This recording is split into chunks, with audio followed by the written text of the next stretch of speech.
please can you tell me about hearing loss and how it may bring on the condition of tinnitus? Wow, good question. About hearing loss. Well, of course, it's different for absolutely everybody. It's acquired differently by everybody. So it's a really difficult question to ask, and there are different types of hearing loss. So, you know, you could have a normal wear and tear loss that we call presbycusis, which is just high frequencies that deteriorate through wear and tear. And that's because the high frequency hair cells are the first in line in the shape of the cochlea to take any brunt force of physical force, if you like.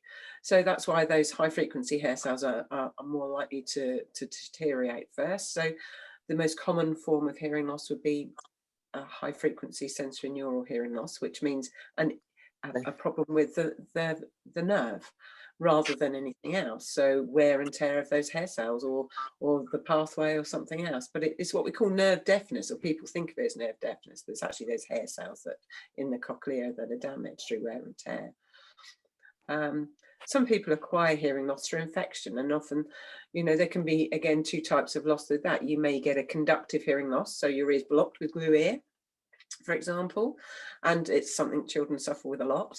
And it's really important when children have glue ear that we're very aware that everybody around them knows, because crossing the road when you've only got one hearing ear is an incredibly dangerous thing to do, because you don't know where the sound is coming from. Yeah.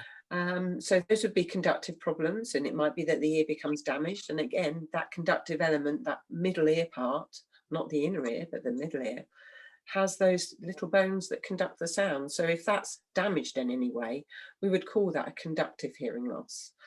And there are different ways of managing that, actually. It could be surgical, and it could even be an implantable type of aid. And then, of course, you've got your hearing losses perhaps that you inherited, or are linked to a certain genetic condition. And again, that could be conductive, or more likely, we often see a lot of sensory neural problems like that, where the hearing loss would be perhaps the reverse of your normal wear and tear. So instead of a high frequency loss, you might have a low frequency one, or what we call cookie bite, which is your mid frequencies are gone. So it's difficult to show you without a chart, to be fair. But yes, so many different types of hearing loss. And then why does that link in with tinnitus? Wow. You can have perfectly normal hearing and have tinnitus. You can have absolutely no hearing and not have tinnitus. You can have no hearing and have tinnitus. You can have any combination which way. So they don't necessarily go together. But we think, and you know, there are lots of different thought processes about this, but often with damage to our hearing that's acquired, there's inflammation at the same time. And if something along that pathway has become inflamed, more likely to be the nerve endings, to be fair, and at the brain end of things, then of course that can then be misinterpreted as tinnitus, and the brain's then thinking that there's a sound that it's hearing when it actually isn't a sound that's being heard, but that's caused perhaps by some damage there. So something along that pathway there, be it the hair cells that aren't working properly, or something along that pathway, maybe at the brain end, isn't working properly, and that's causing that tinnitus. Infections particularly are, and we're seeing more of that with COVID now, as we were discussing earlier.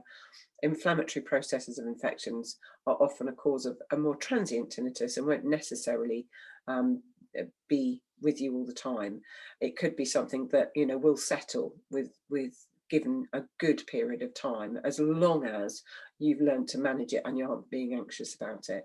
So the chances are that will settle. I do meet lots of people who in clinic, I will say, do you have tinnitus? Well, no, I used to, but I don't anymore.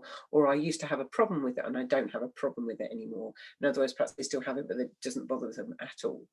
So, and there perhaps be more the infection related tinnitus sufferers rather than anything else. So it's difficult to know. Sometimes it's a trigger with drugs. So, you know, again, it could be the drugs that you're given to get you better.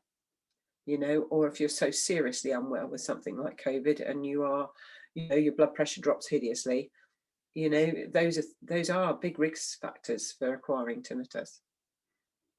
So interesting. Thank you very much, Susan. I've